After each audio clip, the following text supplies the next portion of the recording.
नमस्ते और tell yourself a story में आपका हार्दिक स्वागत है। सभ्यता के आरंभ से ही मनुष्य ने जब भी चेतना की आंखें खोली हैं, तो स्वयं को दो अनंत रहस्यों के बीच खड्डा पाया है।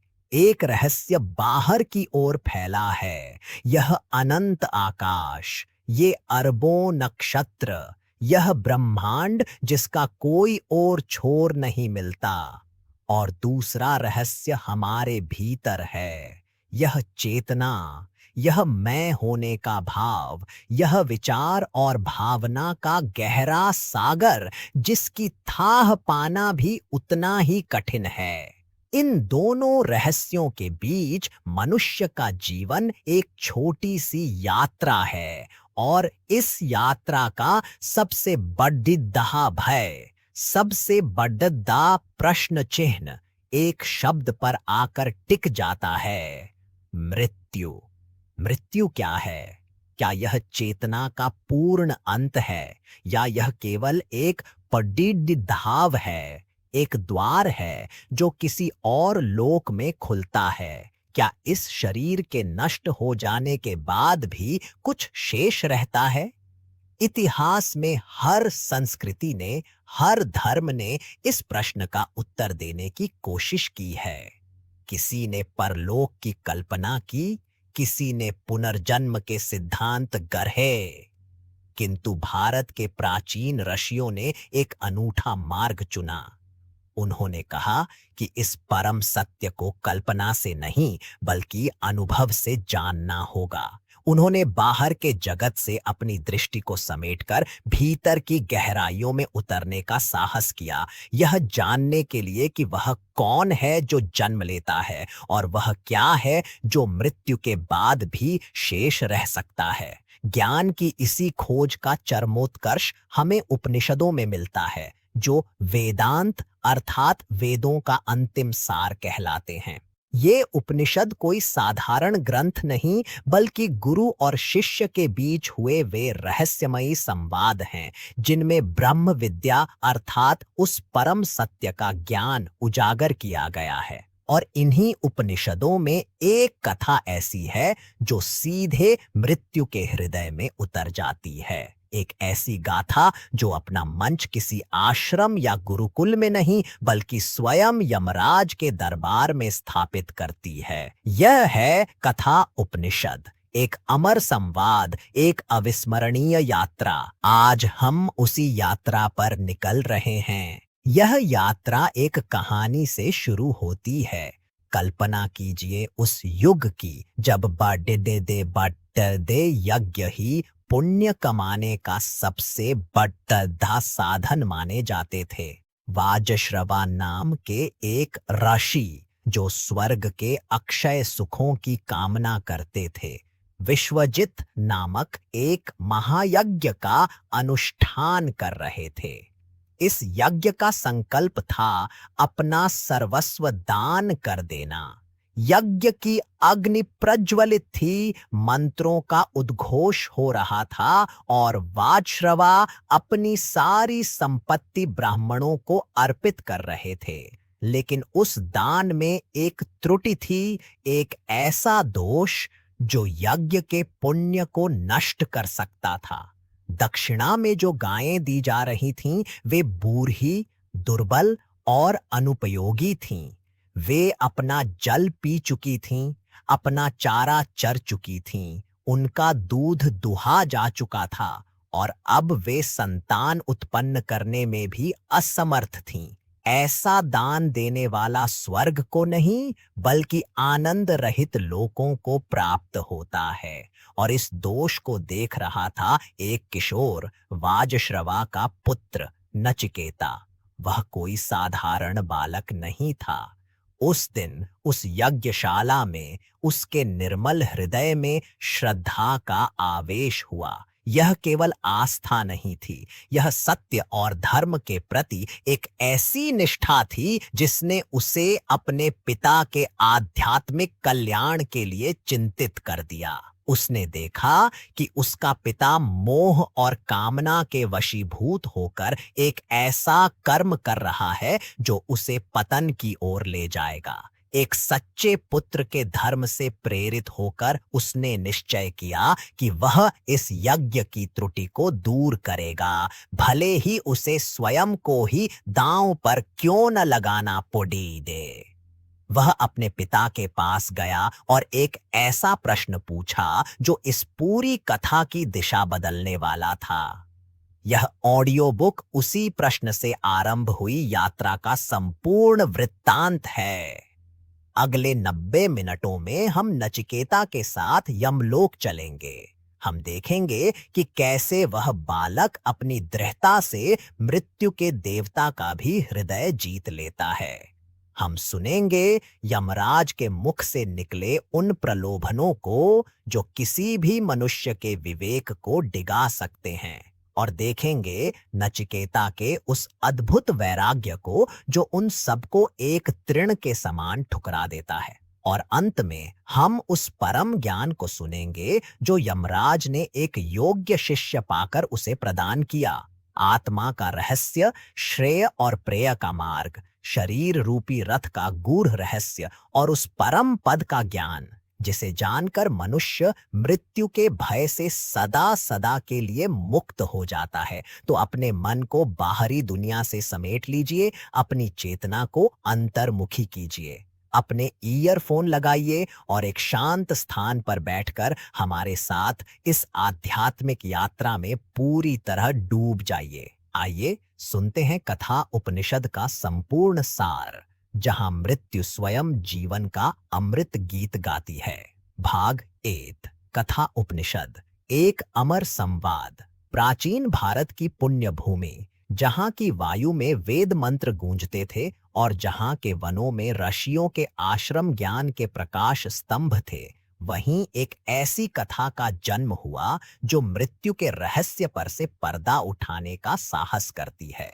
यह कथा है कठोपनिषद की, जो कृष्ण यजुर्वेद की कट शाखा के अंतर्गत आती है।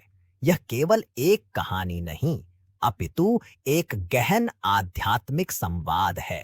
एक ऐसा संवाद जो एक किशोर की जिज्ञासा और मृत्यु के देवता के ज्ञान के बीच घटित हुआ। यह आत्मज्ञान की उस यात्रा का वृत्तांत है जहां साधक स्वयं मृत्यु के द्वार पर पहुंचकर उससे जीवन का रहस्य पूछता है।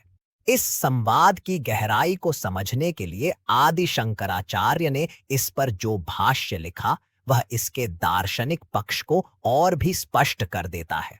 कथा का आरंभ वाजश्रवा के पुत्र उद्दालक आरुणि के एक महान यज्ञ से होता है। उन्हें वाजश्रवस इसलिए भी कहा जाता था क्योंकि वे अन्न वाज का दान करने के लिए प्रसिद्ध थे और इसी से उन्हें यश श्रव की प्राप्ति हुई थी। स्वर्ग के सुखों और अक्षय पुण्यों की कामना से उन्होंने विश्वजित नामक एक महायज्ञ का आयोजन किया। इस यज्ञ की यह प्रतिज्ञा थी कि यजमान अपनी संपूर्ण संपत्ति, अपना सर्वस्व दान कर देगा। यज्ञ की अग्नि प्रज्वलित थी, मंत्रोच्चार से दिशाएं गूंज रही थीं और वाजश्रवस अपने संकल्प को पूरा करने के लिए अपनी समस्त धन संपदा ऋत्विजों और ब्राह्मणों को अर्पित कर रहे थे। इसी यज्ञ के साक्षी के रूप में उनका एक पुत्र भी वहां उपस्थित था, जिसका नाम था नचिकेता। वह अभी किशोर ही था, एक कुमार, जिसकी अवस्था अभी सांसारिक व्यवहारों और छल प्रपंचों से बहुत दूर थी। उसका मन निर्मल और बुद्धि कुशाग्र थी। जब उसने देखा कि दक्षिणा में उसके पिता अपनी गायों को दान कर रहे हैं, तो उसके कोमल हृदय में एक अभूतपूर्व भाव का उदय हुआ। यह भाव था श्रद्धा का। यहाँ श्रद्धा का अर्थ केवल आस्था नहीं है, बल्कि यह सत्य और धर्म के प्रति एक ऐसी गहन निष्ठा है जो विवेक को जागृत करती है। यह वह आंतरिक दृष्टि है जो कर्म के बाहरी स्वरूप के पार जाकर उसकी आत्मा को देखती है। नचिकेता ने दक्षिणा में दी जा रही गायों को ध्यान से देखा। वे गायें कैसी थीं? वे पीतोदकाह थीं, अर्थात वे अपना जल पी चुकी थीं और अब उनमें और जल पीने की क्षमता शेष नहीं थी। वे जग्ध तृणाः थीं, अर्थात वे अपना चारा चर चुकी थीं और अब और घास खाने की शक्ति उनमें नहीं थी। वे दुग्धदोहा थीं, अर्थात उनका दूध पूरी तरह दुह लिया गया था और अब वे दूध देने में असमर्थ थीं और सबसे बढ़कर वे निरिंद्रियाः थीं। उनकी इंद्रियां क्षीण हो चुकी थीं। वे प्रजनन करने की शक्ति खो चुकी थीं। वे बूढ़ी और निष्फल थीं। यह दृश्य देखकर नचिकेता का श्रद्धावान हृदय कांप उठा। उसने मन ही मन विचार किया, यह कैसा दान है, यह कैसा यज्ञ है जो पिता स्वर्ग की कामना से यह अनुष्ठान कर रहे हैं। वे ऐसी गायों का दान कर रहे हैं जो किसी के लिए भी उपयोगी नहीं हैं। ऐसी दक्षिणा से तो पुण्य की प्राप्ति कैसे हो सकती है? इन गौओं का दान करने वाला तो अनंदा नाम ते लोका, अर्थात उन लोकों को प्राप्त होता है जहां कोई आनंद नहीं, जहां केवल दुहक और अंधकार है। एक सच्चे पुत्र के रूप में उसे अपने पिता के कल्याण की चिंता हुई। उसने सोचा, मुझ जैसे पुत्र का यह कर्तव्य है कि मैं अपने पिता को इस दोषपूर्ण कर्म के अनिष्ट फल से बचाऊं। इस यज्ञ को पूर्ण और सफल बनाने के लिए, इसकी त्रुटि का निवारण करने के लिए मुझे कुछ करना होगा, भले ही इसके लिए मुझे स्वयं का ही बलिदान क्यों न करना पड़े। इस दृढ़ संकल्प के साथ वह बालक अपने पिता वाजश्रवस के समीप गया और अत्यंत विनम्रता से पूछा, हे तात, आप अपना सर्वस्व दान कर रहे हैं, तो आप मुझे किसको देंगे? वाजश्रवस ने अपने पुत्र के इस प्रश्न पर कोई ध्यान नहीं दिया। उन्होंने सोचा कि यह बालक का बाल सुलभ कौतूहल मात्र है, किंतु नचिकेता अपनी जिज्ञासा पर दृढ़ है। प्राहे था। उसने वही प्रश्न दूसरी बार दोहराया, हे पिताश्री, आप मुझे किसको दक्षिणा में देंगे? पिता ने अब भी उसकी बात को अनसुना कर दिया। जब नचिकेता ने शांत और स्थिर भाव से तीसरी बार वही प्रश्न पूछा, तात कस्मै मां दास्यसि, तो वाजश्रवस का धैर्य टूट गया। उन्हें अपने पुत्र की इस हठ पर क्रोध आ गया। वे सोचने लगे कि यह कोई साधारण बालक का व्यवहार नहीं है। इस निरंतर प्रश्न से उत्पन्न हुए आवेश में उनके मुख से वे शब्द निकल पड़े जो इस महान उपनिषद की आधारशिला बनने वाले थे। उन्होंने क्रोध में भरकर कहा, मृत्यवे त्वा ददामि इति, अर्थात मैं तुझे मृत्यु को देता हूं। पिता के मुख से यह कठोर वचन सुनकर भी नचिकेता के मुख पर भय की कोई रेखा नहीं उभरी। वह विचलित नहीं हुआ। उसने अपने पिता के क्रोधपूर्ण निर्णय को भी एक आदेश के रूप में स्वीकार किया। उसके लिए पिता का वचन सत्य था और उस सत्य की रक्षा करना उसका परम धर्म था। वह एकांत में जाकर विचार करने लगा। उसके मन में दुहक इस बात का नहीं था कि उसे मृत्यु को प्राप्त होना है, बल्कि वह इस बात पर विचार कर रहा था कि यमराज का मुझसे ऐसा कौन सा कार्य सिद्ध होगा जिसके लिए मेरे पिता ने मुझे उनके पास भेजा है। उसने अपनी योग्यता का आकलन करते हुए सोचा, मैं अपने पिता के बहुत से शिष्यों और पुत्रों में प्रथम श्रेणी में गिना जाता हूं, अर्थात मैं सदैव श्रेष्ठ आचरण करता हूं। बहुतों में मैं मध्यम श्रेणी का आचरण करता हूं, पर मैंने कभी भी अधम या निम्न श्रेणी का आचरण नहीं किया। फिर भी पिता ने मुझे मृत्यु को दे दिया। निश्चय ही उन्होंने यह किसी प्रयोजन से नहीं, बल्कि केवल क्रोध के आवेश में कहा है। किंतु फिर भी पिता का वचन व्यर्थ न जाए, इस निष्ठा से भरकर वह अपने शोकाकुल पिता के पास लौटा। उसके पिता अब अपने कहे हुए शब्दों पर पश्चाताप कर रहे थे। नचिकेता ने उन्हें सांत्वना देते हुए जो शब्द कहे वे उसकी आयु से कहीं अधिक परिपक्व और ज्ञानपूर्ण थे। उसने कहा, हे तात, आप अपने पूर्वजों के आचरण का स्मरण कीजिए।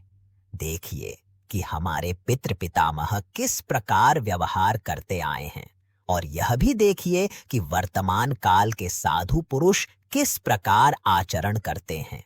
उन्होंने कभी अपने वचन को मिथ्या नहीं होने दिया।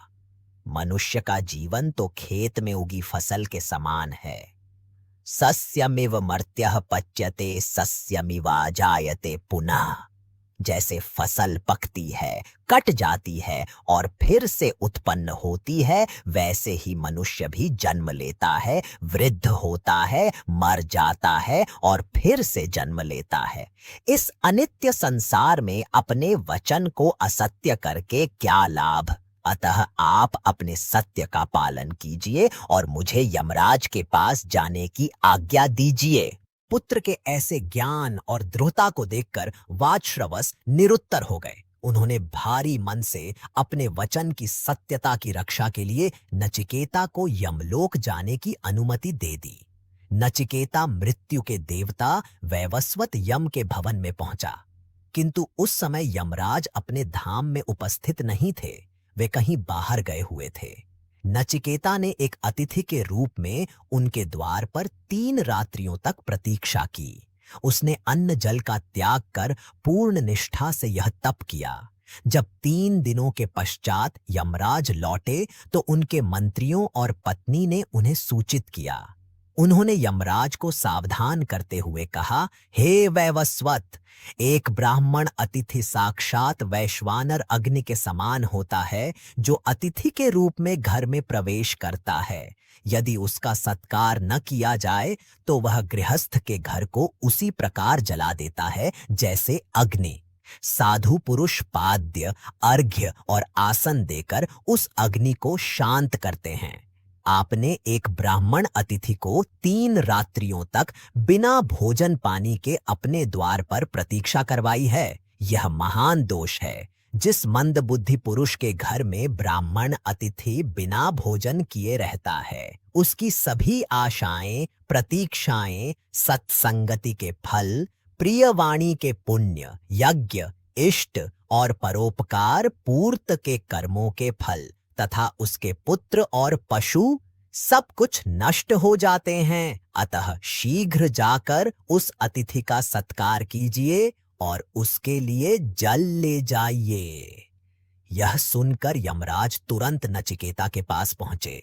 उन्होंने उस तेजस्वी कुमार को देखा और अपने अनादर के लिए क्षमा मांगी। उन्होंने नचिकेता का सत्कार किया और कहा, हे ब्राह्मण, तुम नमस्कार करने योग्य अतिथि हो, फिर भी तुम मेरे घर में 3 रात तक बिना भोजन किए रहे।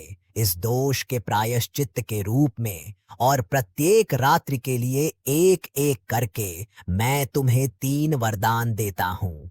तुम अपनी इच्छा के अनुसार मुझसे कोई भी 3 वर मांग लो। यमराज के इस प्रस्ताव पर नचिकेता ने अपने महान चरित्र का परिचय दिया। उसने अपने लिए कुछ नहीं मांगा। उसका पहला वरदान उसके पिता के लिए था। उसने कहा, हे मृत्यु, मेरा प्रथम वर यह है कि मेरे पिता गौतम वाजश्रवस मेरे प्रति शांत संकल्प हो जाए, उनका क्रोध शांत हो जाए, उनका मन प्रसन्न हो जाए और मेरे प्रति उनका सारा रोष समाप्त हो जाए। और जब आप मुझे यहाँ से वापस भेजें तो वे मुझे पहचान कर पूर्ववत स्नेह से मुझसे बात करें। 3 वरों में से मैं सबसे पहले यही वर मांगता हूँ। नचिकेता की इस निस्वार्थ प्रार्थना ने यमराज को प्रभावित किया। उन्होंने उसकी पितृभक्ति और उसके शांत स्वभाव की प्रशंसा की। यमराज ने कहा, तथास्तु, मेरे द्वारा प्रेरित होकर तुम्हारे पिता और दाल की आरुणि तुम्हें पूर्ववत पहचान लेंगे। जैसे वे पहले तुमसे स्नेह करते थे वैसे ही भविष्य में भी करेंगे। तुम्हें मृत्यु के मुख से छूटा हुआ देखकर उनका क्रोध शांत हो जाएगा और वे शेष रात्रियों में सुखपूर्वक शयन करेंगे। इस प्रकार नचिकेता ने अपने पहले वरदान से सांसारिक और पारिवारिक संबंध की शांति को सुनिश्चित किया। उसने यह सिद्ध कर दिया कि एक सच्चा साधक अपने व्यक्तिगत लाभ से पहले अपने कर्तव्यों और धर्म का निर्वाह करता है। उसका यह पहला कदम उस महान आध्यात्मिक यात्रा की भूमिका थी जिसके अगले चरण में वह स्वर्ग के रहस्य और अंत में मृत्यु के भी पार जो परम सत्य है उसे जानने का प्रश्न करने वाला था। पहला वरदान पाकर अब वह दूसरे और अधिक गहन रहस्य की ओर बढ़ाने के लिए तैयार था। भाग 2 कथा उपनिषद एक अमर संवाद। नचिकेता की निःस्वार्थ पितृभक्ति से प्रसन्न होकर मृत्यु के देवता यम ने उसके पहले वर को सहर्ष स्वीकार कर लिया था। उन्होंने यह सुनिश्चित किया कि जब नचिकेता अपने लोक लौटेगा तो उसके पिता का क्रोध शांत हो चुका होगा और वे उसे पहले की ही भांति स्नेह से अपनाएंगे। इस प्रकार सांसारिक कर्तव्य का भार उतर जाने पर नचिकेता अब अपनी आध्यात्मिक यात्रा के अगले चरण के लिए प्रस्तुत था। उसका मन अब उन लोकों के रहस्य को जानने के लिए उत्सुक था जो इस मृत्यु लोक के दुखों से परे हैं। उसने यमराज से अपना दूसरा वरदान मांगा। उसने कहा, हे मृत्युदेव, स्वर्गलोक में किसी प्रकार का भय नहीं है। वहां आप भी सहसा किसी पर शासन नहीं करते।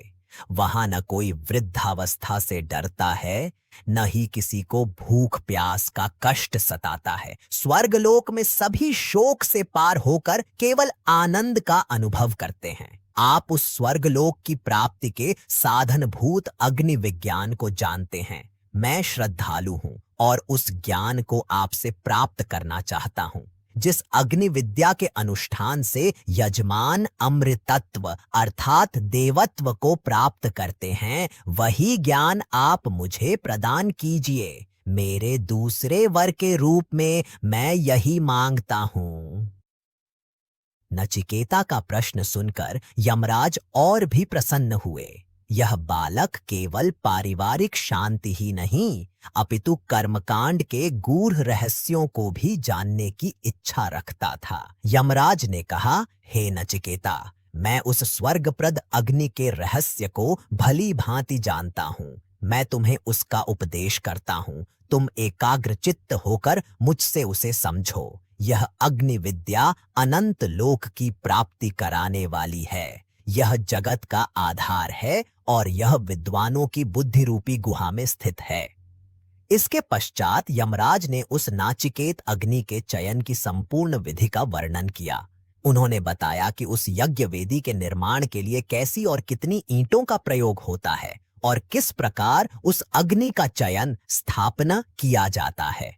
उन्होंने उस कर्म के संपूर्ण विधान को खोलकर रख दिया। नचिकेता, जिसकी बुद्धि अत्यंत तीव्र और ग्रहणशील थी, उसने यमराज के द्वारा कहे गए एक एक शब्द को आत्मसात कर लिया। जब यमराज ने उससे पुनः सुनाने को कहा तो नचिकेता ने जैसा सुना था अक्षरशः वैसा ही सब कुछ दोहरा दिया। अपने शिष्य की इस असाधारण मेधा और योग्यता को देखकर यमराज का हृदय आनंद से भर गया। वे इतने प्रसन्न हुए कि उन्होंने अपने दिए हुए 3 वरों के अतिरिक्त अपनी ओर से एक और वरदान देने का निश्चय किया। उस महात्मा यम ने स्नेहपूर्वक कहा, हे नचिकेता, तुम्हारी योग्यता देखकर मैं तुम्हें आज एक और वर देता हूं।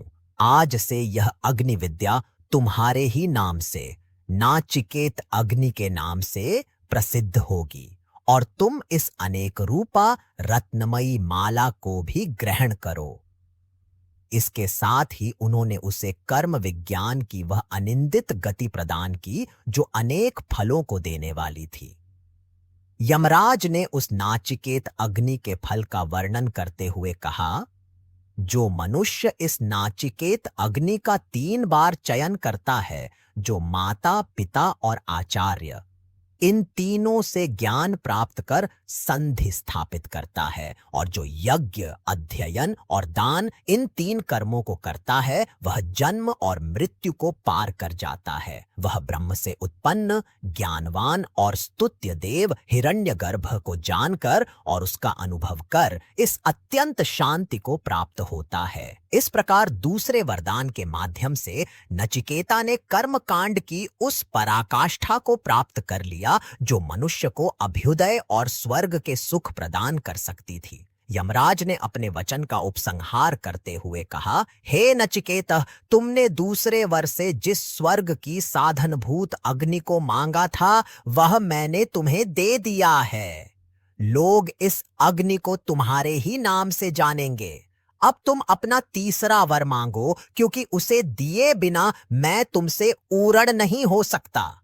यहां आकर कथा एक निर्णायक मोड़ लेती है। अब तक का संवाद विधि निषेध, कर्म और उसके फल के क्षेत्र में था। यह वह ज्ञान था जो संसार के अंतर्गत ही श्रेष्ठ गति प्रदान करता है, किंतु यह आत्म तत्व का यथार्थ ज्ञान नहीं था। शंकराचार्य अपने भाष्य में स्पष्ट करते हैं कि अब उपनिषद का प्रयोजन उस अज्ञान को नष्ट करना है जो संसार का बीज है और जो कर्ता, कर्म और फल के अध्यास पर आधारित है। इस अज्ञान के नाश के लिए उससे सर्वथा विपरीत ब्रह्मात्मयकत्व के विज्ञान को प्रस्तुत करना आवश्यक है, जो क्रियाकारक फल के द्वैत से शून्य है और जिसका एकमात्र प्रयोजन आत्यंतिक निःश्रेयस अर्थात मोक्ष है। उपनिषद यह दर्शाना चाहता है कि जब तक आत्मज्ञान नहीं होता तब तक स्वर्ग की प्राप्ति भी अपूर्ण है। सच्चा अधिकारी वही है जो कर्म के अनित्य फलों से विरक्त हो चुका हो। इसी वैराग्य की परीक्षा करने के लिए यमराज अब नचिकेता के सामने ऐसे प्रलोभन प्रस्तुत करते हैं जो किसी भी साधारण मनुष्य के विवेक को डिगा सकते हैं। यमराज के कहने पर नचिकेता ने अपना तीसरा और अंतिम प्रश्न पूछा। यह प्रश्न किसी लोक, किसी सुख या किसी ऐश्वर्य के लिए नहीं था। यह प्रश्न अस्तित्व के सबसे गूढ़ रहस्य पर था। उसने कहा, येयम प्रेते विचिकित्सा मनुष्य स्थित्य के नायमस्तीति चैके एतद् विद्यामनुशिष्टस्त्वयाहं वराणामेश वरस्तृतीयः। मनुष्य के मर जाने पर जो यह संशय होता है कि यह आत्मा रहता है ऐसा कुछ लोग कहते हैं और नहीं रहता ऐसा कुछ अन्य लोग कहते हैं, इस विषय में मैं आपसे शिक्षित होकर इसे जानना चाहता हूं। मेरे वरों में यही तीसरा वर है। यह प्रश्न सुनकर यमराज एक पल के लिए गंभीर हो गए। यह वही रहस्य था जिसे जानने में देवता भी संशयग्रस्त हो गए थे। उन्होंने नचिकेता की पात्रता की अंतिम परीक्षा लेने का निश्चय किया। उन्होंने कहा, हे नचिकेता, इस विषय में तो पूर्व काल में देवताओं को भी संदेह हुआ था। यह धर्म अत्यंत सूक्ष्म है। यह सरलता से जानने योग्य नहीं है। न ही सुज्ञेयमणुरेश धर्म। तुम कोई दूसरा वर मांग लो, मुझे इस प्रश्न के लिए विवश मत करो। इस वर को मेरे लिए छोड़ दो।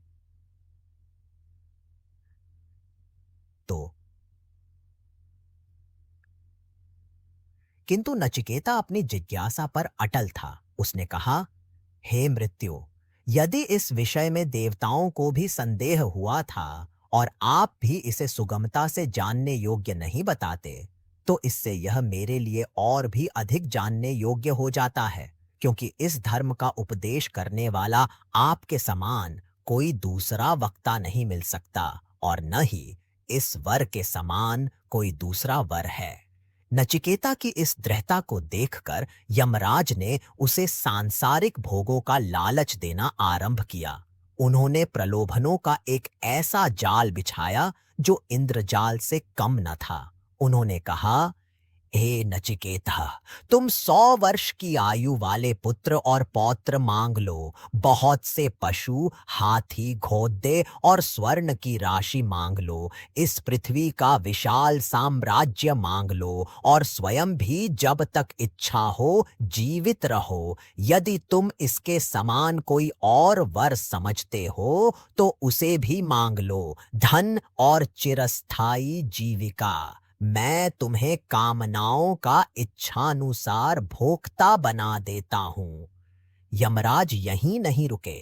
उन्होंने अपनी माया का विस्तार करते हुए कहा, मनुष्य लोक में जो जो भोग दुर्लभ हैं, उन सभी को तुम स्वच्छंदता पूर्वक मांग लो। ये देखो, रथों और वाद्यों के सहित ये दिव्य अप्सराएं हैं। ऐसी सुंदरियां मनुष्यों को प्राप्त नहीं हो सकती। मेरे द्वारा दी हुई इन रमणियों से अपनी सेवा कराओ। परंतु हे नचिकेता, तुम यह मरण संबंधी प्रश्न मत पूछो। नचिकेतो मरणं मानु प्राक्षी। यह किसी भी मॉर्टल के लिए एक चरम परीक्षा थी। एक ओर मृत्यु का देवता स्वयं उसे असीमित जीवन, अतुलनीय ऐश्वर्य और दिव्य भोग प्रदान कर रहा था, और दूसरी ओर एक ऐसा प्रश्न था जिसका उत्तर अनिश्चित था। किंतु नचिकेता की आत्मा में वैराग्य की अग्नि प्रज्वलित हो चुकी थी। उसने उन सभी प्रलोभनों को एक तृण के समान त्याग दिया। उस किशोर तपस्वी ने जो उत्तर दिया वह मानव इतिहास में वैराग्य और विवेक का एक अमर घोषणा पत्र बन गया।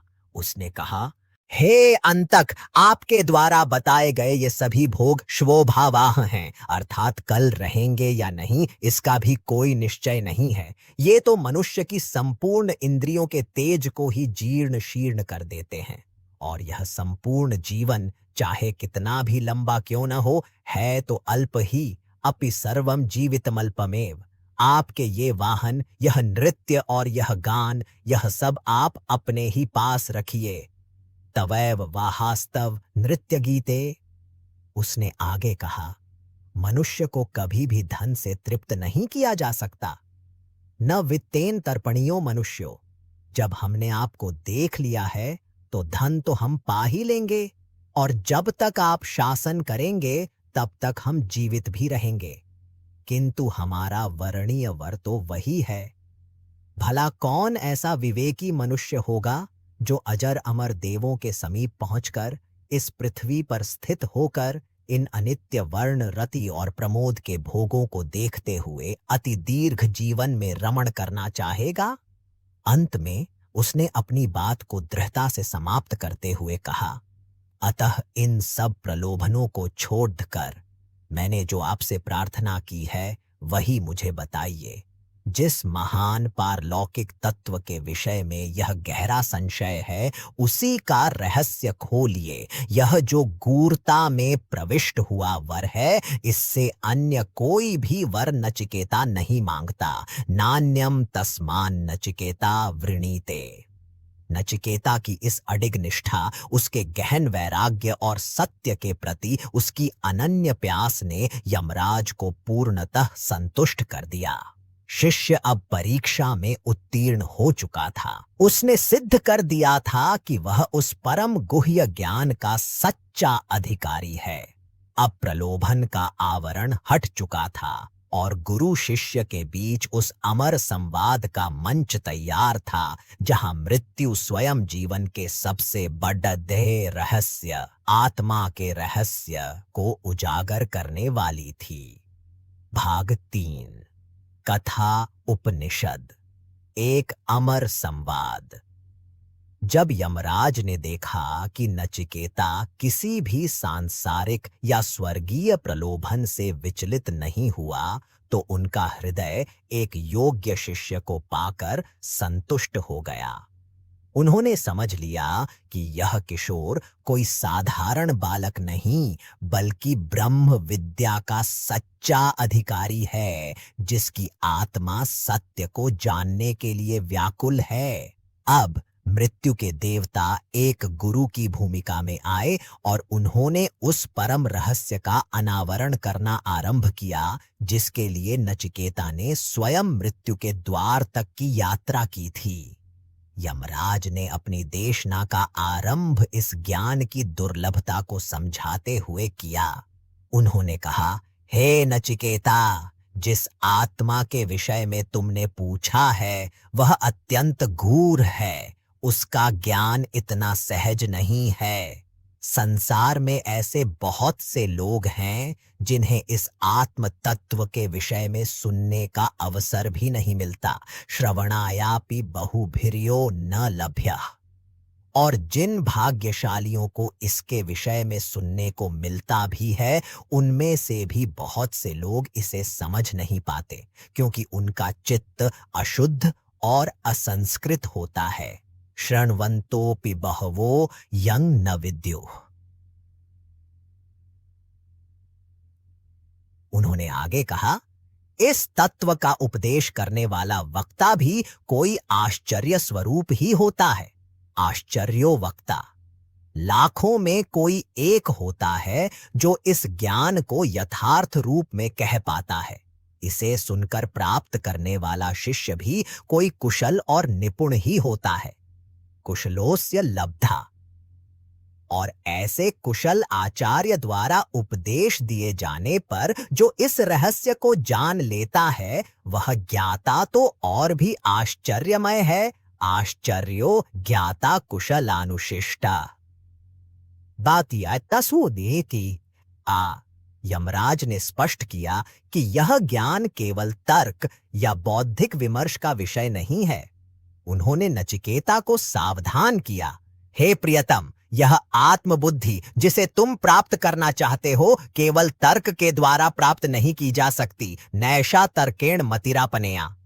जो तार्किक केवल अपनी बुद्धि के बल पर इस तत्व को समझना चाहता है, वह केवल भ्रम में ही भटकता है क्योंकि वह आगम शास्त्र के रहस्य को नहीं जानता और अपनी कल्पनाओं के जाल में उलझा रहता है। यह ज्ञान तो तभी सुगम होता है जब इसे अनन्य द्वारा कहा जाए। प्रोक्तान्येनैव सुज्ञानाय प्रेष्ठ। देखो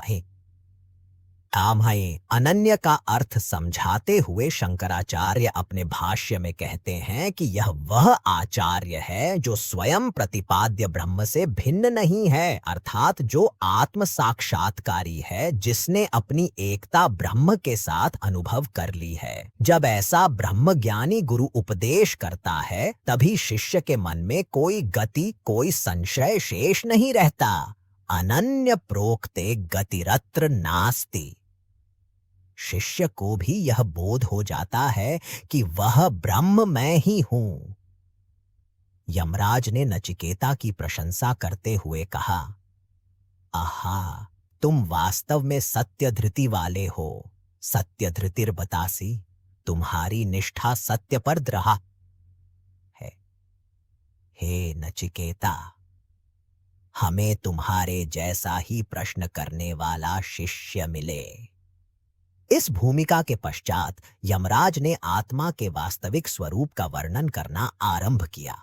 उन्होंने कहा, न जायते म्रियते वा विपश्चिन्नायं कुतश्चिन्न बभूव कश्चित्। अजो नित्यः शाश्वतोऽयं पुराणो न हन्यते हन्यमाने शरीरे अपाये दीय बिंबये।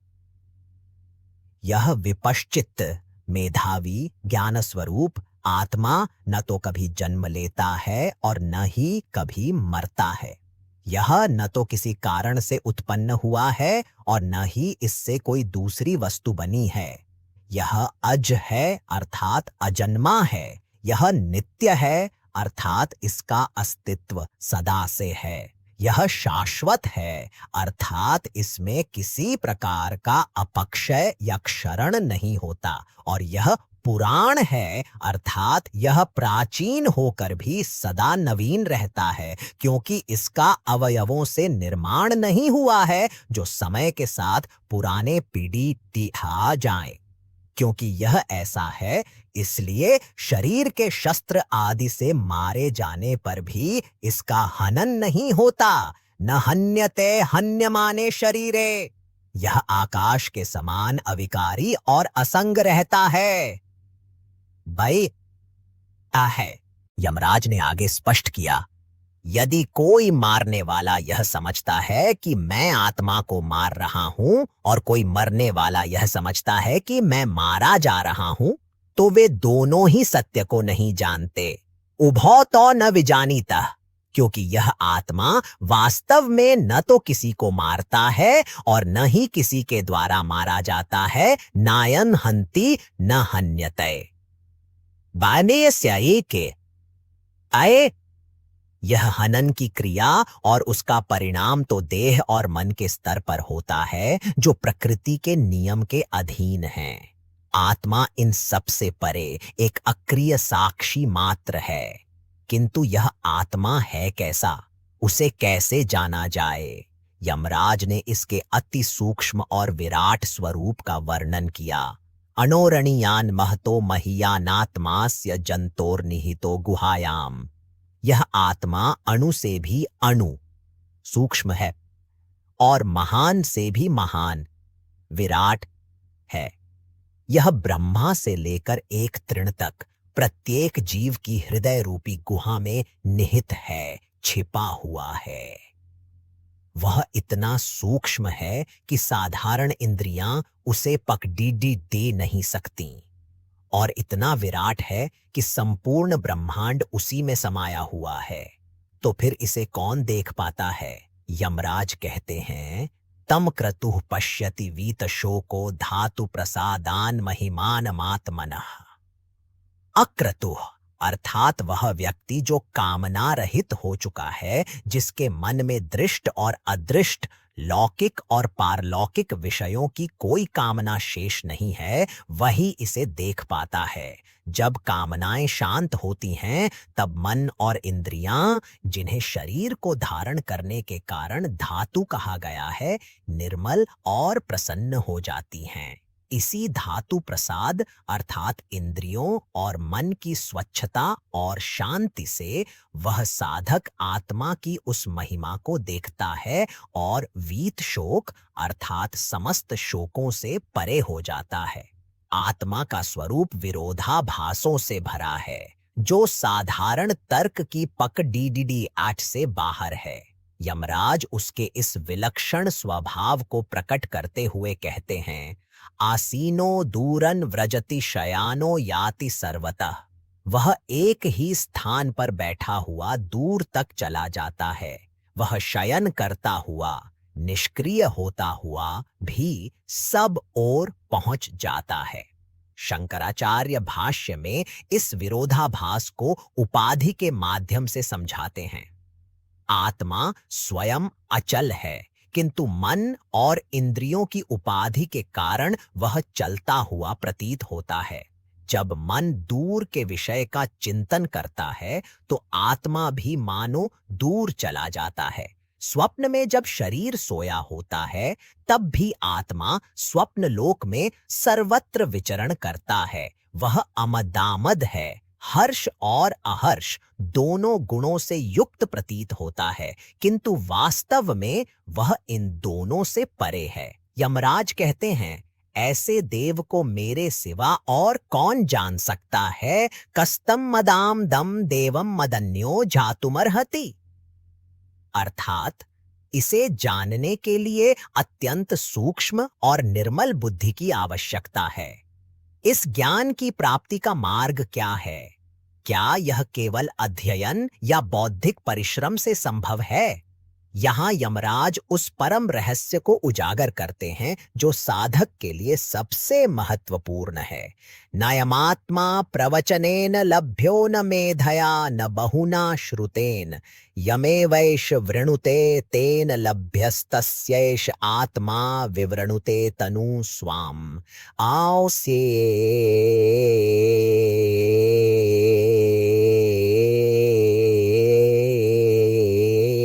यह आत्मा न तो प्रवचन व्याख्यान से प्राप्त होता है, न ही असाधारण मेधा बुद्धि से, और न ही बहुत अधिक शास्त्र सुनने से। यह साधक जिस आत्मा का ही वर्ण करता है, उसी से यह प्राप्त होता है। उस साधक के प्रति यह आत्मा अपने वास्तविक स्वरूप को स्वयं प्रकट कर देता है। यह उपनिषद का एक अत्यंत महत्वपूर्ण श्लोक है। यह स्पष्ट करता है कि आत्मज्ञान केवल बाहरी साधनों का परिणाम नहीं है, यह एक आंतरिक उद्घाटन है। वर्ण करना वृणुते का अर्थ है जब साधक अन्य सभी कामनाओं को त्याग कर एकमात्र आत्मा को ही अपना परम लक्ष्य बनाता है, जब उसकी प्रार्थना, उसका चिंतन, उसका संपूर्ण जीवन केवल आत्म प्राप्ति के लिए समर्पित हो जाता है, तब वह आत्मा का वरण करता है। ऐसे निष्काम और अनन्य साधक के लिए आत्मा स्वयं अपनी कृपा से अपने रहस्य का द्वार खोल देती है। यह ज्ञान अर्जित नहीं किया जाता, यह प्रकट होता है। इसके साथ ही यमराज ने उस ज्ञान के लिए आवश्यक पात्रता भी बताई। उन्होंने कहा कि जो व्यक्ति दुराचार से विरत नहीं हुआ है, जिसकी इंद्रियां शांत नहीं हैं, जिसका मन एकाग्र समाहित नहीं है और जो मन की शांति के फल की भी कामना करता है, अशांत मानस, वह केवल प्रज्ञान ब्रह्मज्ञान के द्वारा इस आत्मा को प्राप्त नहीं कर सकता। पात्रता पहले आती है, ज्ञान उसके पश्चात। अंत में यमराज आत्मा के उस विराट स्वरूप की ओर संकेत करते हैं जिसके सामने संपूर्ण सृष्टि तुच्छ है। वे कहते हैं, यस्य ब्रह्म च क्षत्रम च उभे भवत ओदनः मृत्युर्यस्योपसेचनम का इत्था वेद यत्र सह। उबाय जिस आत्मा के लिए ब्रह्म ब्राह्मण और क्षत्र क्षत्रिय, ये दोनों जो समाज के धारक और रक्षक हैं, केवल ओदन भात के समान हैं, और स्वयं सर्वसंहारक मृत्यु जिसका केवल उपसेचन चटनी के समान है, उस आत्मा को भला साधारण बुद्धि वाला अपात्र पुरुष इस प्रकार कैसे जान सकता है? इस प्रकार यमराज ने नचिकेता के समक्ष ज्ञान की भूमिका रखी। उन्होंने आत्मा के स्वरूप की एक झलक दिखाई, उसकी दुर्लभता बताई और उसे प्राप्त करने के लिए बौद्धिक अहंकार को छोड़कर आंतरिक शुद्धता और अनन्य निष्ठा के मार्ग पर चलने का संकेत दिया। यह ज्ञान की वह नींव थी जिस पर अब साधना के व्यावहारिक पथ का निर्माण होना था, जिसका वर्णन रथ के प्रसिद्ध रूपक के माध्यम से अगली वल्ली में किया जाएगा। भाग 4, कथा उपनिषद। एक अमर संवाद। यमराज ने नचिकेता के समक्ष आत्मा के गूढ़, नित्य और अविकारी स्वरूप का उद्घाटन कर दिया था। उन्होंने यह भी स्पष्ट कर दिया था कि यह ज्ञान तर्क से नहीं, बल्कि श्रद्धा, वैराग्य और एकनिष्ठ साधना से ही प्राप्त होता है। अब वे उस व्यावहारिक मार्ग को प्रकाशित करने जा रहे थे जिस पर चलकर एक साधक अपने इस नश्वर शरीर में रहते हुए भी उस अमर तत्व तक की यात्रा पूरी कर सकता है। इस मार्ग को समझाने के लिए यमराज ने एक अत्यंत शक्तिशाली और प्रसिद्ध रूपक का आश्रय लिया, रथ का रूपक। किंतु इस रूपक को प्रस्तुत करने से पहले उन्होंने उस गुहा का वर्णन किया जहां यह यात्रा घटित होती है। उन्होंने कहा, हे नचिकेता, इस शरीर रूपी लोक में हृदय की गुहा में 2 सत्ताएं निवास करती हैं जो अपने कर्मों के फल का पान करती हैं। रतम पिबंतो सुकृतस्य लोके। वे दोनों परब्रह्म के परम स्थान परार्ध में प्रविष्ट हैं। ब्रह्म को जानने वाले उन्हें छाया और धूप, छायातपौ के समान परस्पर विलक्षण बताते हैं। यहाँ 2 सत्ताओं से तात्पर्य जीवात्मा और परमात्मा से है। जीवात्मा जो कर्म करता है और उसके शुभ अशुभ फलों, सुख दुख को भोगता है, वह भोक्ता है। परमात्मा उसी हृदय गुहा में स्थित है, किंतु वह केवल साक्षी है, अकर्ता और अभोक्ता है। एक कर्म बंधन में बांधी हुई छाया के समान है, तो दूसरा उस बंधन से सर्वथा मुक्त दे दीप्यमान धूप के समान है। यद्यपि फल का पान केवल जीवात्मा ही करता है, तथापि परमात्मा के सान्निध्य के कारण यहाँ द्विवचन का प्रयोग क्षत्रिय न्याय के अनुसार किया गया है। जैसे छाता लेकर जा रहे एक व्यक्ति के साथ चल रहे पूरे समूह को छाते वाले कह दिया जाता है, उसी प्रकार भोक्ता जीवात्मा के संग रहने के कारण साक्षी परमात्मा को भी उपचार से पान करने वाला कहा गया है। इस पृष्ठभूमि को स्थापित करने के बाद यमराज ने साधना के मार्ग को स्पष्ट करने वाले उस अमर रूपक का वर्णन आरंभ किया, जो आज भी साधकों के लिए पथ प्रदर्शक है। उन्होंने कहा, आत्मानं रथिनं विद्धि शरीरं रथमेव तु, बुद्धिं तु सारथिं विद्धि मनः प्रग्रहमेव च।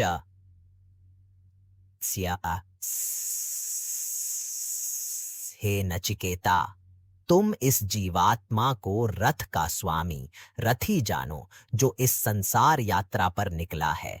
इस भौतिक शरीर को ही तुम रथ समझो। यह शरीर एक वाहन मात्र है, स्वयं में अचेतन है, जिसे यात्रा के लिए प्रयोग किया जाता है। निश्चय करने वाली बुद्धि को इस रथ का सारथी, ड्राइवर समझो, क्योंकि शरीर के समस्त कार्य बुद्धि के नेतृत्व में ही होते हैं, और संकल्प विकल्प करने वाले मन को उस सारथी के हाथ में स्थित लगाम, रस्सी जानो। रूपक को आगे बढ़ाते हुए वे कहते हैं, इंद्रियाणि हयानाहुर्विषयास्तेषु गोचरान्, आत्मेन्द्रिय मनोयुक्तम भोक्ते त्याहुर्मनीषिणः।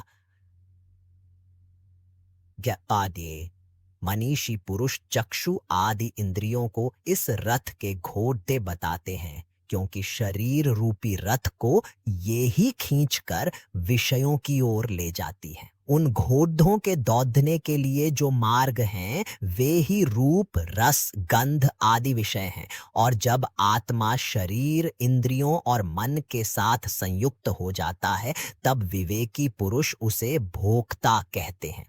शंकराचार्य यहाँ स्पष्ट करते हैं कि आत्मा का भोक्तृत्व उसका वास्तविक स्वरूप नहीं, बल्कि इन उपाधियों के साथ तादात्म्य स्थापित करने के कारण उत्पन्न हुआ एक अध्यास मात्र है।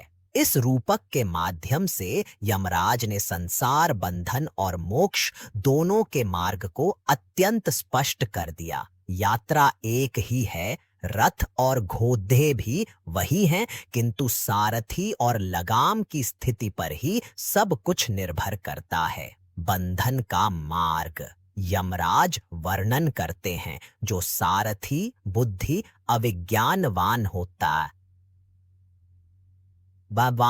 है, अर्थात अविवेकी और अकुशल होता है, और जिसके हाथ में स्थित लगाम मन ढीली और असंयमित होती है, उसके अधीन इंद्रिय रूपी घोड़े अवश्य हो जाते हैं। वे दुष्ट घोड़ों की भांति तिष्ठाश्वा इव सारथे अपने अपने विषयों के मार्ग पर अनियंत्रित होकर दौड़ने लगते हैं। ऐसा रथी जो ऐसे अकुशल सारथी और अनियंत्रित घोड़ों वाले रथ पर सवार है, वह कभी भी अपने गंतव्य तक नहीं पहुंचता। वह उस परम पद को प्राप्त नहीं करता, बल्कि बार बार जन्म मरण रूपी संसार को ही प्राप्त होता है। संसारं चाधिगच्छति, मुक्ति का मार्ग। इसके विपरीत जो सारथी बुद्धि विज्ञानवान होता है, अर्थात विवेकी, कुशल और अपने कर्म में निपुण होता है, और जिसका मन रूपी लगाम सदैव संयमित और उसके वश में रहती है, उसकी इंद्रियां वश में रहती हैं। वे प्रशिक्षित और उत्तम घोड़ों की भांति श्वा सतश्वा इव सारथे, सारथी के निर्देश का पालन करती हैं। ऐसा साधक जो इस प्रकार के विवेकशील बुद्धि सारथी और संयमित मन लगाम से युक्त है, वह इस संसार रूपी मार्ग को पार कर लेता है। वह उस अंतिम लक्ष्य को प्राप्त करता है जिसे विष्णु का परम पद कहा गया है। सोध्वनः पारमाप्नोति तद्विष्णोः परमं पदम। यह वही परम धाम है जहां पहुंचकर साधक फिर से संसार में जन्म नहीं लेता।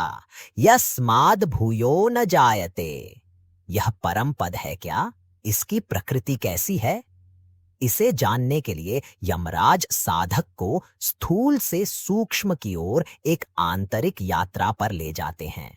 उन्होंने अस्तित्व के विभिन्न स्तरों का एक पदानुक्रम प्रस्तुत किया जो साधक के लिए ध्यान का मार्ग भी है, अर्थात स्थूल को उसके कारण रूप सूक्ष्म में विलीन करते हुए परम तत्व तक पहुंचना। उन्होंने कहा, हे नचिकेता, इंद्रियां स्थूल हैं, किंतु इंद्रियों से परे उनके विषय अर्थ हैं, जो सूक्ष्म, महान और अधिक आत्मभूत हैं। उन विषयों से भी परे मन है जो उनसे अधिक सूक्ष्म और आंतरिक है। मन से भी परे निश्चय करने वाली बुद्धि है जो और भी सूक्ष्मतर और आत्मभूत है। बुद्धि से भी परे महान आत्मा व महतत्व है जो संपूर्ण प्राणियों की बुद्धि का भी आत्मा है और जिसे हिरण्यगर्भ या कॉस्मिक इंटेलेक्ट भी कहते हैं। उस महान आत्मा से भी परे अव्यक्त है जो संपूर्ण जगत का बीजभूत कारण, अव्याकृत प्रकृति या माया है। और उस अव्यक्त से भी परे पुरुष है जो सर्व कारणों का भी कारण है, जो सर्वव्यापी है और परम सत्य है। पुरुषान्न परं किंचित सा काष्ठा सा परा गति। पुरुष से परे और कुछ भी नहीं है। वही सूक्ष्मता की, महत्व की और आत्मत्व की परम सीमा काष्ठा है। वही परम गति अर्थात अंतिम लक्ष्य है। यह पुरुष, यह आत्मा सभी प्राणियों में छिपा हुआ है, इसलिए वह सीधे प्रकाशित नहीं होता। एष सर्वेषु भूतेषु गूढ़ोत्मा न प्रकाशते। तो उसे कैसे देखा जाए? यमराज कहते हैं, यह तो केवल अग्र्यया बुद्धया, अत्यंत तीक्ष्ण, एकाग्र और सूक्ष्म बुद्धि के द्वारा ही सूक्ष्मदर्शी पंडितों द्वारा देखा जाता है। दृश्यते त्वग्र्यया बुद्धया सूक्ष्मया सूक्ष्मदर्शिभिः। इसकी प्राप्ति के उपाय के रूप में यमराज लय चिंतन का उपदेश देते हैं। विवेकी पुरुष को चाहिए कि वह अपनी वाक् आदि इंद्रियों का मन में लय करे, उस मन का ज्ञान स्वरूप बुद्धि में लय करे, उस बुद्धि का महान आत्मा महतत्व में लय करे और उस महतत्व का भी उस परम शांत आत्मा वायु पुरुष में लय कर दे। इस अत्यंत सूक्ष्म और दुर्गम मार्ग को समझाते हुए यमराज संपूर्ण मानवता को एक अमर संदेश देते हैं, एक ऐसा आह्वान जो आज भी गूंजता है। उत्तिष्ठत जाग्रत प्राप्य वरान निबोधत। उठो, जागो और श्रेष्ठ आचार्यों के समीप जाकर उस परम तत्व को जानो। यह आह्वान अज्ञान की निद्रा में सोए हुए जीवों के लिए है। उठो अर्थात आत्मज्ञान के प्रति उन्मुख हो। जागो अर्थात उस घोर अज्ञान निद्रा का त्याग करो जो सभी अनर्थों का मूल है, और श्रेष्ठ पुरुषों के समीप जाकर जानो अर्थात बिना गुरु के मार्गदर्शन के यह यात्रा संभव नहीं है। क्यों? क्योंकि यह मार्ग अत्यंत कठिन है। यमराज इसकी दुर्गमता को एक और शक्तिशाली उपमा से स्पष्ट करते हैं। क्षुरस्य धारा निशिता दुरत्यया दुर्गम पथस्तत्कवयो वदन्ति। कविगण अर्थात मेधावी पुरुष इस तत्वज्ञान के मार्ग को छुरे की पैनी की हुई धार के समान दुर्गम बताते हैं, जिसे पार करना अत्यंत कठिन है। जैसे छुरे की धार पर चलना असंभव सा है, वैसे ही इस मार्ग पर असावधानी, प्रमाद या अहंकार के लिए कोई स्थान नहीं है। एक छोटी सी चूक भी साधक को उसके लक्ष्य से बहुत दूर भटका सकती है। इस प्रकार यमराज ने नचिकेता को साधना का संपूर्ण मानचित्र प्रदान किया, रथ के रूपक से लेकर अस्तित्व के पदानुक्रम तक, और अंत में उस मार्ग की कठिनाई और उस पर चलने के लिए आवश्यक जागरूकता का उद्घोष करके उन्होंने एक साधक को देह, मन और बुद्धि का स्वामी बनकर उन्हें अनुशासित कर सूक्ष्म से सूक्ष्मतम की ओर यात्रा करने का आह्वान किया, जिसका अंतिम गंतव्य स्वयं अपना ही परम स्वरूप पुरुष है। भाग 5। कथा उपनिषद, एक अमर संवाद। यमराज ने नचिकेता को साधना का दुर्गम पथ दिखाया था, जो छुरे की धार के समान तीक्ष्ण था। उन्होंने यह स्पष्ट कर दिया था कि इस मार्ग पर चलने के लिए साधक को उठकर, जागकर श्रेष्ठ गुरुओं से ज्ञान प्राप्त करना होगा। पर यह मार्ग इतना कठिन क्यों है? क्योंकि इसका लक्ष्य, वह परम तत्व, अत्यंत सूक्ष्म है। वह कितना सूक्ष्म है और उसका स्वरूप कैसा है, यमराज अब इसी रहस्य का उद्घाटन करने जा रहे थे। उन्होंने उस परम ब्रह्म का वर्णन निषेधात्मक शैली में किया, यह बताते हुए कि वह इंद्रियों और मन की पहुंच से परे कैसा है। उन्होंने कहा, हे नचिकेता, वह तत्व अशब्द है, उसे सुना नहीं जा सकता। वह अस्पर्श है, उसका स्पर्श नहीं किया जा सकता। वह अरूप है, उसका कोई रूप नहीं देखा जा सकता। वह अव्यय है, अर्थात उसका कभी व्यय या क्षय नहीं होता। वह अरस है, उसका स्वाद नहीं लिया जा सकता। वह नित्य है और अगंध है, क्योंकि शब्द, स्पर्श, रूप, रस और गंध जैसे गुण परिवर्तनशील वस्तुओं में होते हैं और जिनका व्यय होता है वे अनित्य होती हैं। किंतु ब्रह्म इन सभी गुणों से रहित है, इसलिए वह अव्यय और नित्य है। उन्होंने आगे कहा, वह अनादि है, जिसका कोई आरंभ नहीं, और अनंत है, जिसका कोई अंत नहीं। वह महतः परं है, अर्थात महत्तत्व, बुद्धि से भी परे और विलक्षण है। और वह ध्रुव है, अर्थात कूटस्थ और निश्चल है। जो साधक इस प्रकार के आत्म तत्व को निश्चय पूर्वक जान लेता है, वह मृत्यु के मुख से सदा के लिए छूट जाता है। निच्छाय तन्मृत्यु मुखात् प्रमुच्यते, अर्थात मृत्यु का भय और चक्र केवल देह और मन के स्तर पर है। जो स्वयं को इस नित्य, ध्रुव और अविकारी आत्मा के रूप में जान लेता है, वह अमर हो जाता है। यहाँ से उपनिषद का दूसरा अध्याय आरंभ होता है। एक मौलिक प्रश्न उठता है, यदि आत्मा हमारा ही स्वरूप है, यदि वह नित्य प्राप्त है, तो फिर वह हमें दिखाई क्यों नहीं देता? उसके दर्शन में बाधा क्या है? यमराज इस बाधा का कारण स्पष्ट करते हैं।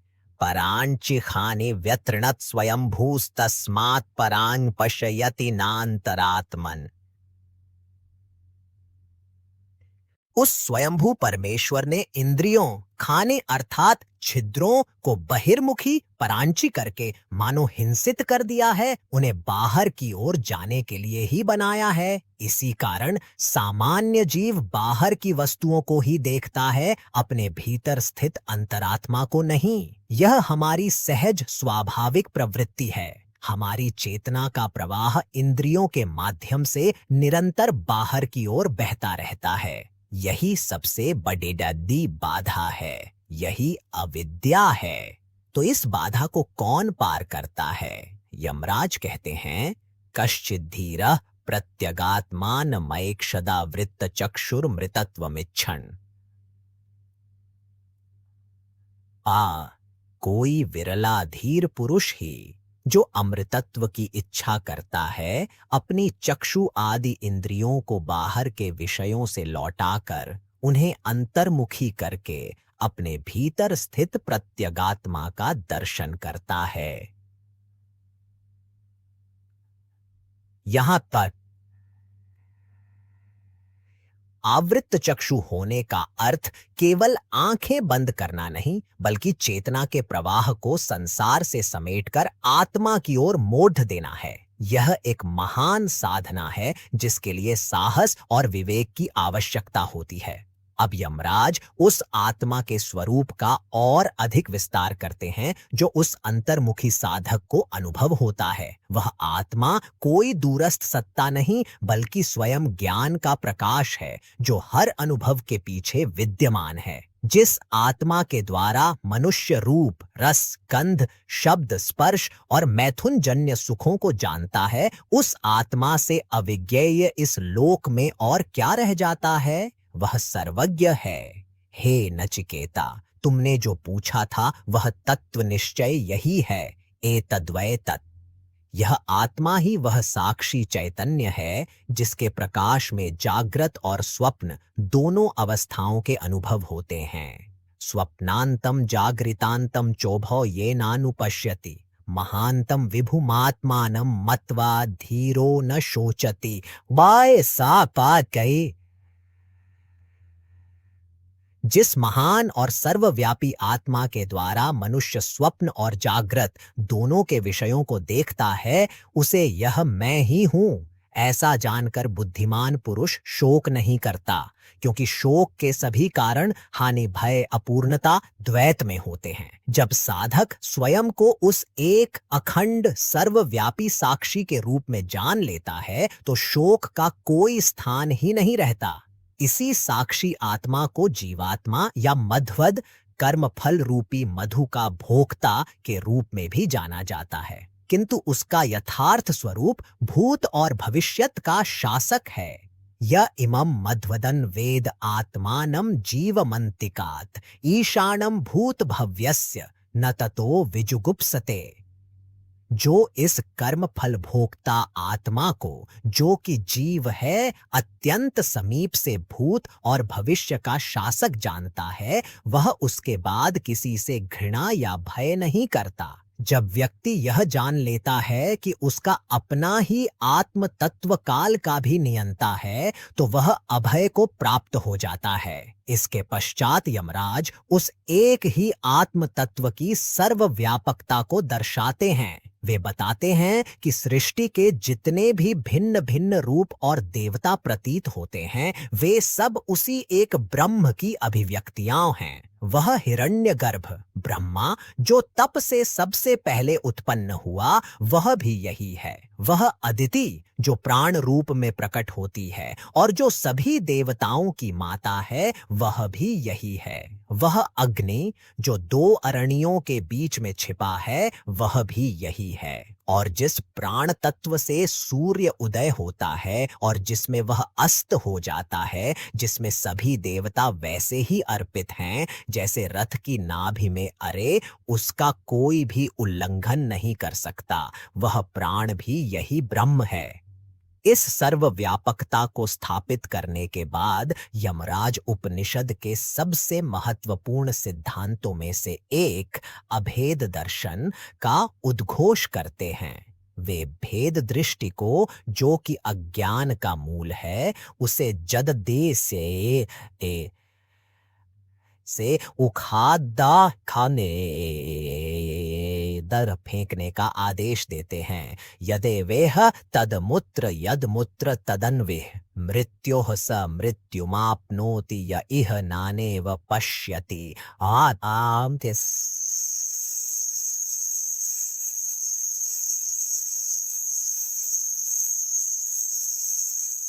जो यहाँ इस पिंड या व्यष्टि में है, वही वहां उस ब्रह्मांड या समष्टि में है।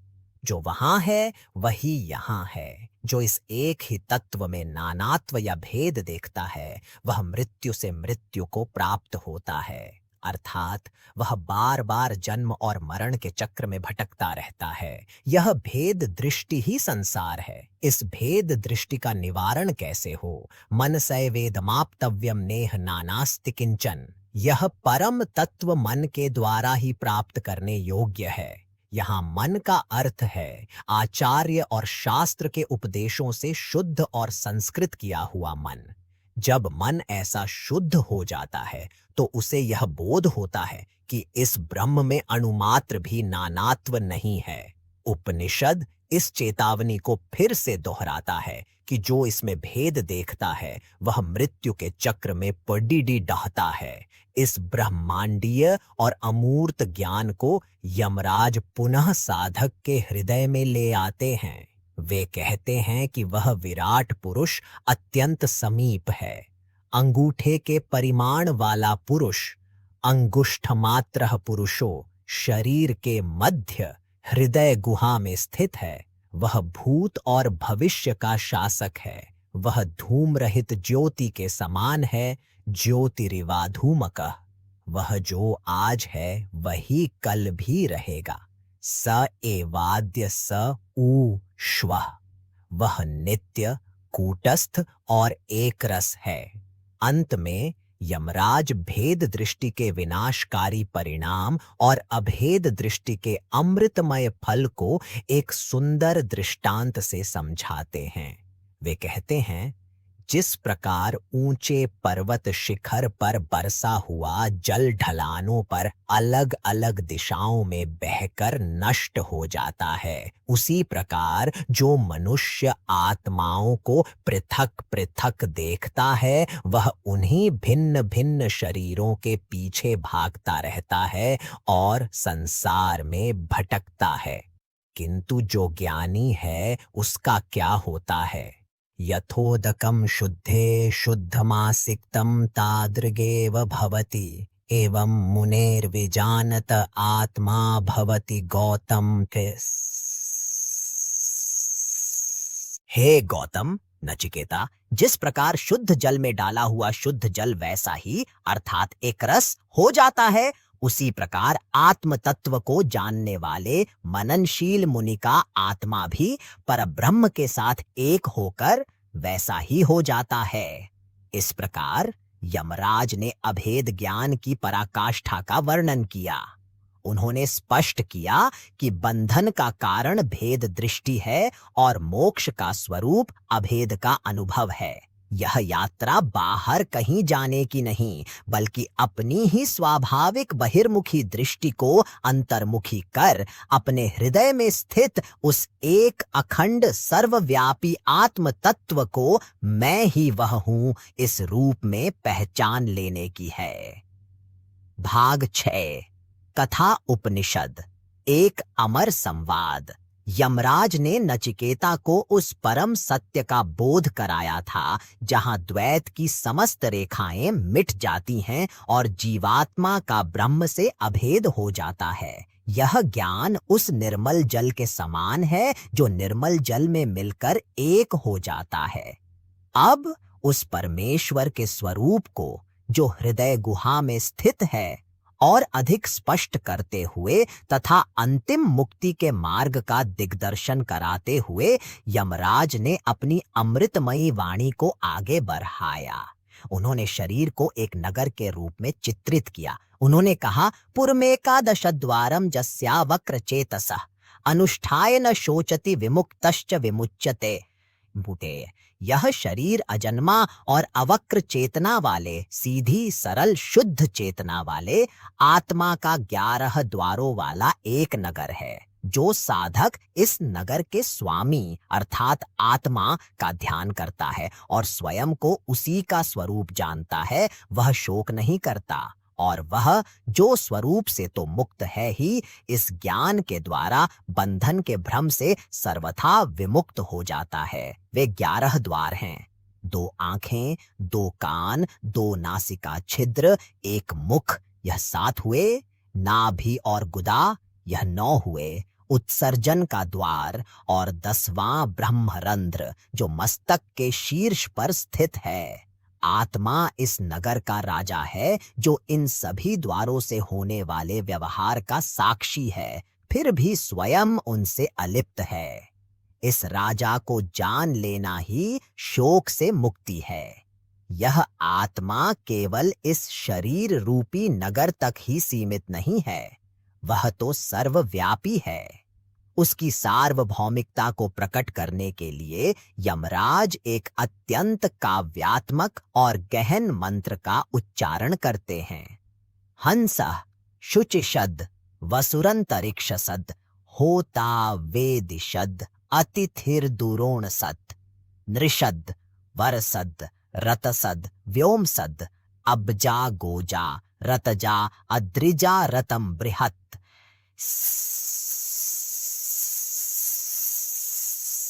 वही आत्मा हंस के रूप में शुद्ध आकाश में विचरण करता है, वसु के रूप में अंतरिक्ष में व्याप्त है, होता पुरोहित के रूप में यज्ञ वेदी पर विराजमान है और अतिथि के रूप में घर घर में उपस्थित है। वह मनुष्यों में, देवताओं में, सत्य, रत में और आकाश में निवास करता है। वह जल से शंख, मोती आदि के रूप में, पृथ्वी से अन्न आदि के रूप में, यज्ञ से और पर्वतों से नदियों के रूप में प्रकट होता है। वह परम सत्य है, वह विराट है। इस मंत्र का सार यह है कि सृष्टि में ऐसा कुछ भी नहीं है जो उस एक आत्म तत्व से भिन्न या उसके बाहर हो। जो सूर्य में है वही एक चींटी में है, जो तुझ में है वही मुझ में है। यह आत्मा ही शरीर के भीतर प्राण शक्ति का संचालन करता है। वही प्राण को ऊपर की ओर ले जाता है और अपान को नीचे की ओर धकेलता है। हृदय के मध्य में बैठे हुए उस वामन अत्यंत पूजनीय सूक्ष्म आत्मा की सभी इंद्रिय रूपी देवता उपासना करते हैं, अर्थात इंद्रियां अपने अपने विषयों का ज्ञान उसी की शक्ति से प्राप्त करती हैं। यमराज अब नचिकेता के मूल प्रश्न के एक और पहलू पर आते हैं। मृत्यु के क्षण में और उसके पश्चात क्या होता है? वे कहते हैं, जब इस शरीर में स्थित देही आत्मा शरीर से मुक्त होता है, तब पीछे क्या शेष रह जाता है? अरे वही ब्रह्म शेष रह जाता है। एतद्वै तत्। वास्तव में कोई भी नश्वर प्राणी न तो प्राण से जीता है और न ही अपान से। वे तो उस इतर अर्थात अन्य तत्व से जीते हैं, जिस पर यह दोनों प्राण और अपान आश्रित हैं। वह अन्य तत्व आत्मा ही है। किंतु जो अज्ञानी हैं, जो इस आत्म तत्व को नहीं जानते, उनका क्या होता है?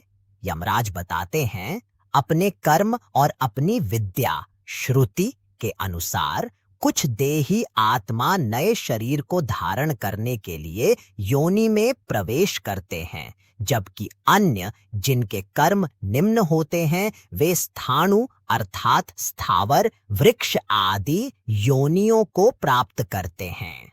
यह संसार का चक्र है जो अज्ञान और कर्म के आधार पर निरंतर चलता रहता है। इस निरंतर चलते हुए संसार का स्वरूप कैसा है, इसे समझाने के लिए यमराज उपनिषदों के सबसे गूढ़ रूपकों में से एक का प्रयोग करते हैं, उल्टे अश्वत्थ वृक्ष का रूपक। ऊर्ध्वमूलो वाक्शाख एषोऽश्वत्थः सनातनः तदेव शुक्रम तद ब्रह्म तदेवामृतमुच्यते तस्मिल्लोकाः श्रिताः सर्वे तदु नात्येति कश्चन।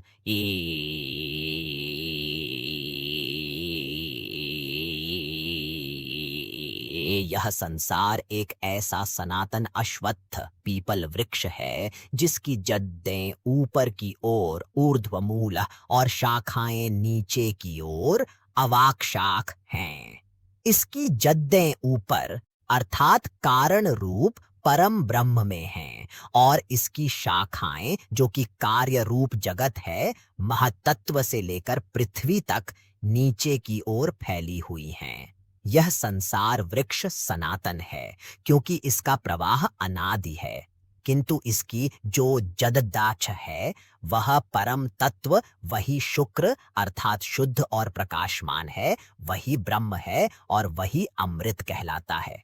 संपूर्ण लोक, संपूर्ण ब्रह्मांड इसी एक ब्रह्म रूपी जद्द पर आश्रित हैं। कोई भी उसका अतिक्रमण नहीं कर सकता। इस संसार वृक्ष को उसके मूल अर्थात ब्रह्म से अभिन्न जानना ही ज्ञान है। यह संपूर्ण जगत जो उसी ब्रह्म से निकला है, उसी के अनुशासन में कार्य करता है। यह जो कुछ भी जगत है, वह सब उसी प्राण ब्रह्म में गति करता है। वह ब्रह्म एक महान भय है, जैसे उठाया हुआ वज्र, महद भयम वज्र मुद्यतम। जो उसे इस रूप में जानते हैं, वे अमर हो जाते हैं। उसी के भय से अग्नि जलाती है, उसी के भय से सूर्य तपता है, उसी के भय से इंद्र, वायु और पांचवा मृत्यु अपने अपने कार्यों को करने के लिए दौड़ धरते हैं।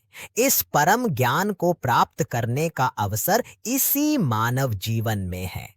यमराज इस जीवन की महत्ता पर बल देते हुए कहते हैं, यदि कोई इस शरीर के गिरने से पहले इसी जीवन में उस ब्रह्म को जानने में समर्थ हो गया तो वह मुक्त हो जाता है। यदि वह ऐसा नहीं कर पाता तो उसे विभिन्न सृष्टियों और लोकों में पुनः शरीर धारण करने के लिए विवश होना पुडीड डहता है। अतः मुक्ति क्या है? यह कोई मरणोपरांत प्राप्त होने वाली अवस्था नहीं है। यह इसी जीवन में यहीं और अभी प्राप्त होने वाला अनुभव है। यमराज मुक्ति का सार इन 2 अमर श्लोकों में प्रस्तुत करते हैं। यदा सर्वे प्रमुच्यन्ते कामा येस्य हृदि श्रिताः अथ मर्त्युमृतो भवति अत्र ब्रह्म समश्नुते।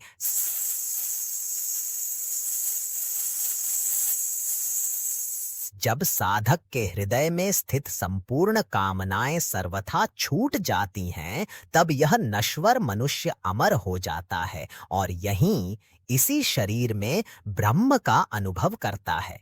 कामनाएं ही बंधन हैं, कामनाओं का क्षय ही मोक्ष है। यदा सर्वे प्रभिद्यन्ते हृदयस्येह ग्रंथयः अथ मर्त्यो मृतो भवति एतावध्यनुशासनम्। जब यहीं इसी जीवन में हृदय की सभी ग्रंथियां, गांठें टूट जाती हैं, तब नश्वर मनुष्य अमर हो जाता है। बस इतना ही संपूर्ण वेदों का अनुशासन, उपदेश है। यह हृदय की ग्रंथियां हैं, अविद्या, अज्ञान, काम, कामना और कर्म की गांठें। जब ज्ञान के द्वारा अविद्या की ग्रंथि टूटती है, तो काम और कर्म की गांठें स्वयं ही खुल जाती हैं। अंत में यमराज ज्ञानी की मृत्यु के समय की गति का संकेत देते हैं। हृदय की 101 नादियां हैं, उनमें से एक सुषुम्ना नादधि मस्तक की ओर, ब्रह्मरंध्र की ओर गई है। मृत्यु के समय जो योगी उस नादी के द्वारा ऊपर की ओर गमन करता है, वह अमृतत्व को प्राप्त करता है। अन्य नादियां विभिन्न दिशाओं में जाने वाली होती हैं, जो पुनर्जन्म का कारण बनती हैं। इस प्रकार मृत्यु के देवता यमराज ने नचिकेता के समक्ष ब्रह्म विद्या और संपूर्ण योग विधि को खोलकर रख दिया। उपनिषद कहता है, मृत्यु प्रोक्ता नचिकेताथ लब्ध्वा विद्यामेता योग विधिम च कृत्स्नम ब्रह्म प्राप्तो विरजो भूद्विमृत्यु।